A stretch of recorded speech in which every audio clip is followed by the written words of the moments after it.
So I lead the information technology team in Safaricom. We call ourselves Digital IT, and the project management chapter practice is housed there. And we've largely been transitioning as a business from being a telco with a fintech to being a purpose-led technology company. And in that, we've seen our team scale from about 200 people to 800, and with a median age of 25. So you can imagine what we're dealing with. And so Mary and the team and us here probably are the ones who are old. I was impressed to see one of our people has been nominated as young, is it young PM? So that's good. It means we are bringing in fresh blood. But as Jean said, I've actually in two banks, both at Stanbic and CBA, led the project management teams directly as head of PMO. So I do have quite a number of these certifications and training, but I think also made quite a lot of pivots in my life, and very exciting to just talk about a few of the things. So I think one of the things we need to recognize, and that's important, is things become old very quickly. And some of the challenges that I see in our execution of not just projects, but replatforming, is you're going to do something in January, but perhaps by July, it's no longer relevant. And just when the team was perhaps getting exciting on X delivery, something new has come up, and you just have to move very quickly into what I don't believe that there'll be a new normal. I think consistently we'll find ourselves in this new normal. So we cannot just say that there's a new normal that is going to last 6 months or a year or Moore's Law, 18 months. Things are changing, and the democratization of technology has brought us to a place where people even who may not be in your discipline are speaking into the discipline and defining it. And it should not create insecurity in us. We should actually be confident enough to move and transition. And many professionals and I hope and I trust that Jean and the team we need to find ourselves more open in the way we are willing to accept and integrate new ideas and new ways of doing things. I no longer know whether the tripartite constraints in projects still exist. I don't think so. I mean, there's a whole aspect around people and culture that we didn't factor in when we talk about time and cost, and so where does the people and the culture piece come in?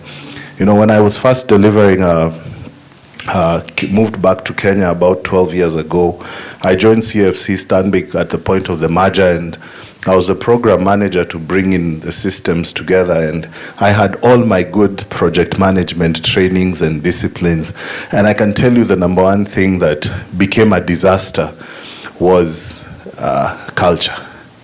And sometimes we think culture is just about tribes and communities, but even organizations have cultures. And the hardest part of that project, and I was quite young, and I'd be often reminded that I'm not even married or have kids, and that's why I can't understand people. I later got kids, and I don't know if it made me a better project manager, but it was culture.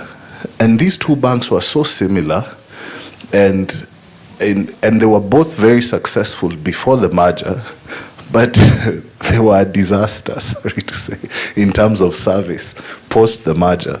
And so I was asking myself, nobody trained me about culture in project management. I just needed to make sure I had my project plan, I had my budgets, and I think later on, right now, in a lot of the things we do, we are finding ourselves talking more about culture and talking about people. I think consistently that becomes very key.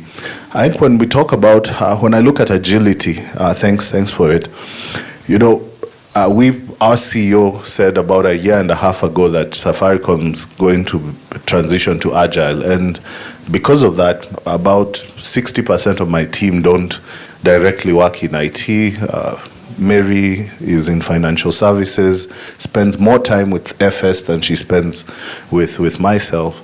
But the challenge, we found ourselves in this whole agility space. And first of all, I was being asked, now that we've gone to Agile, will the PMO still exist? People, don't forget, people is the key thing. So I said, we must exist. We have some large projects that need to be driven in a certain way, and programs or entire portfolios. But at the same time, we're doing a lot of iterative changes, and so you need that agility in it. And we're finding our project managers are actually becoming the best drivers of Agile. Because they understand the importance of structure, but also at the same time they're expanding their mindset to realize sometimes things need to change midstream. And I'm not declaring a crisis or a risk, but it's us being able to pivot very quickly, but also maintaining stability. And our early days, we were having lots of issues coming from the deployments being done in Agile. And one would typically perhaps think, let's throw Agile out of the window. But it was just about being consistent and coming to a place where you need to learn. And so systems and processes become critical. And I sometimes say it's like having a canvas. And you say it's fine, but just stay within the canvas. Be creative within there, but we're not going to paint on the walls.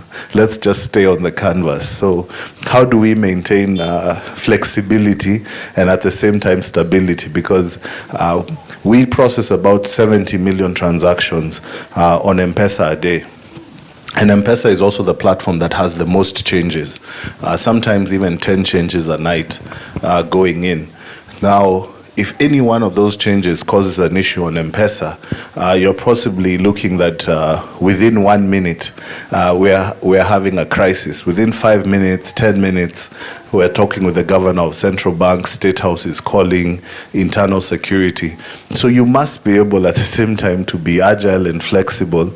And even when we're doing Hustler Fund, I think one of the more important things we thought at the very beginning and the onset with Mary and a gentleman called Felix was we need to put this capability in, but we can't afford to break M-Pesa because that would be a disaster. And so we started putting controls, and it was very interesting how, we're making calls intraday. I'm seeing, I think short code has already leaked, and we're seeing traffic building up even before. I don't know why we thought we could keep star 254 as a secret, and we're getting all these CEOs testing. I don't know if they're telling their. So all of a sudden we have 160,000 odd requests coming in, and we're just seeing where this is headed. And I text my CEO, I guess he tells the president, I hear the president saying 160,000 people have already opted in. And so during the day, we're just monitoring and saying, we need this to be successful, but we also can't afford the backbone of financial transactions in Kenya to fail. And I love that part of work where you're playing a balancing act, and sometimes you're even stopping a service for another service that's a priority.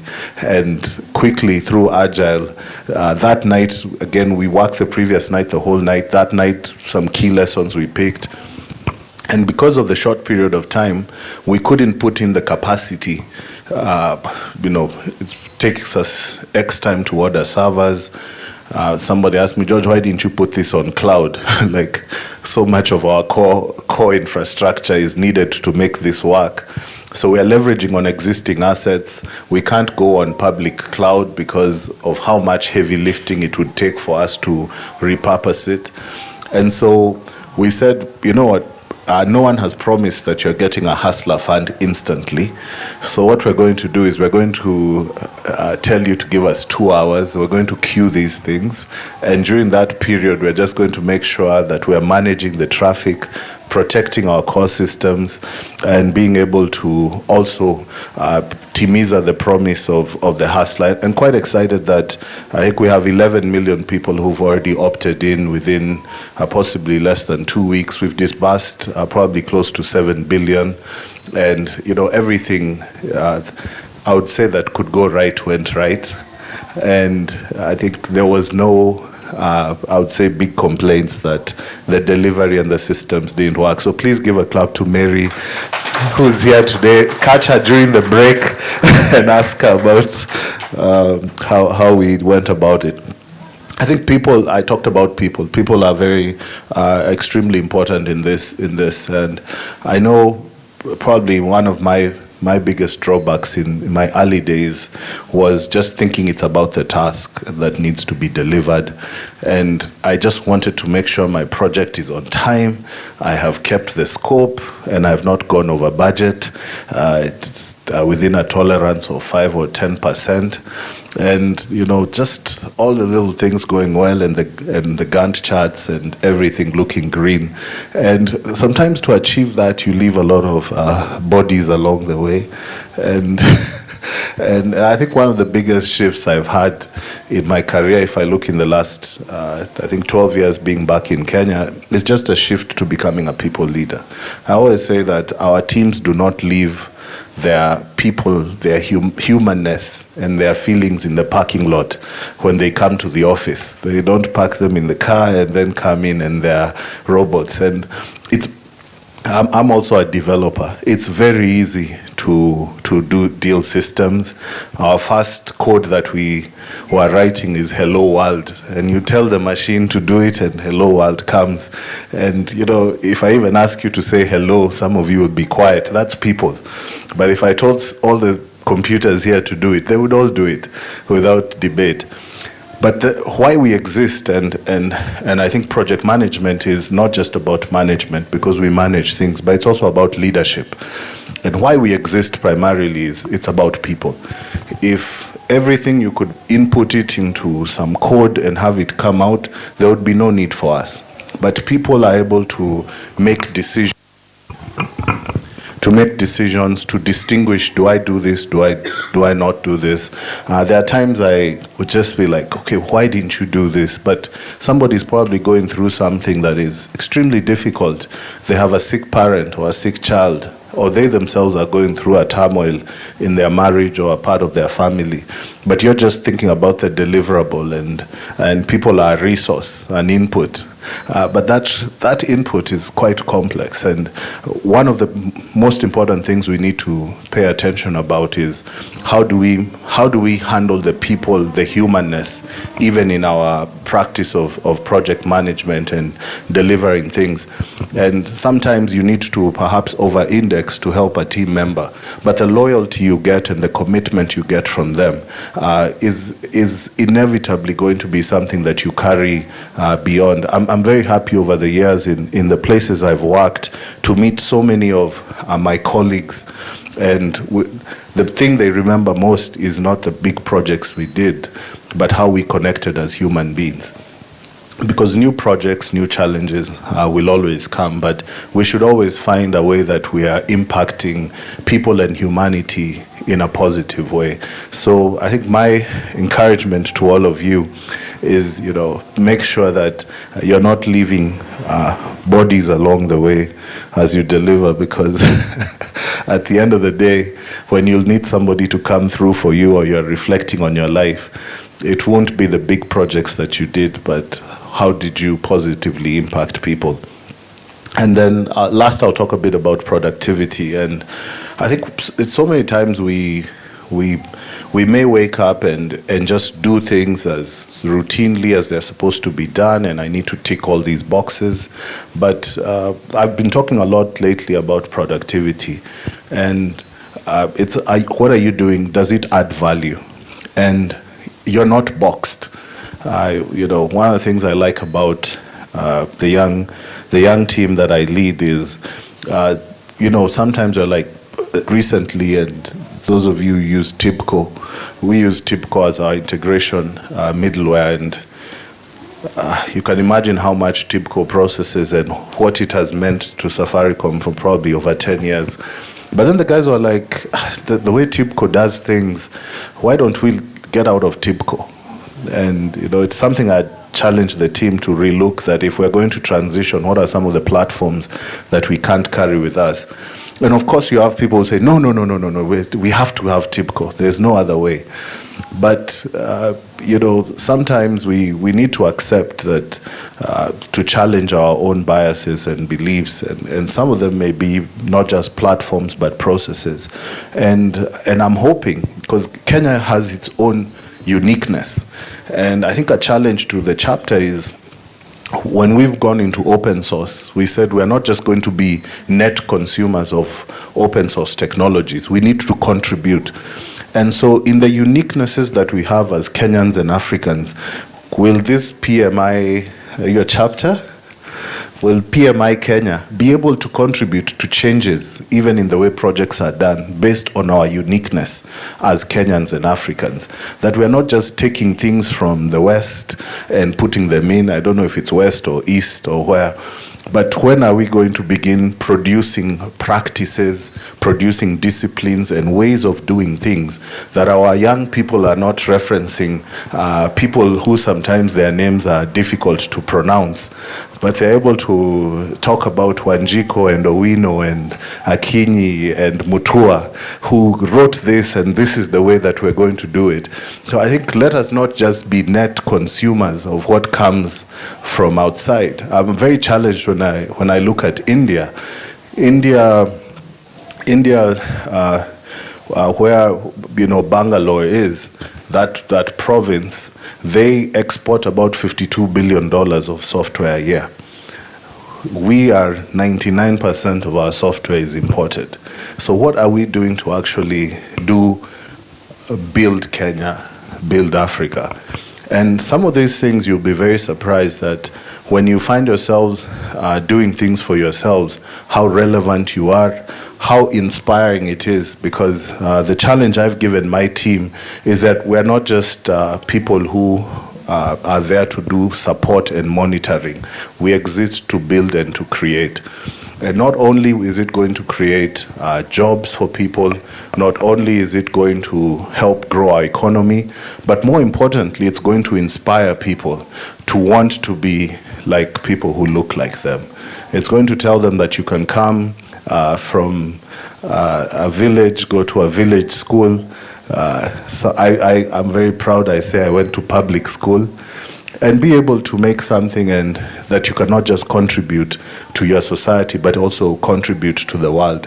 Let people in Europe, in the US, and China be discussing processes and platforms and solutions that have been built in Kenya beyond M-Pesa, that they're saying Kenya has a lot more to export other than our tea or coffee, perhaps we talk about M-Pesa and athletics. But even in the practice of project management, that this was done, developed, piloted, tested, and scaled in Kenya, beyond Africa and to the world.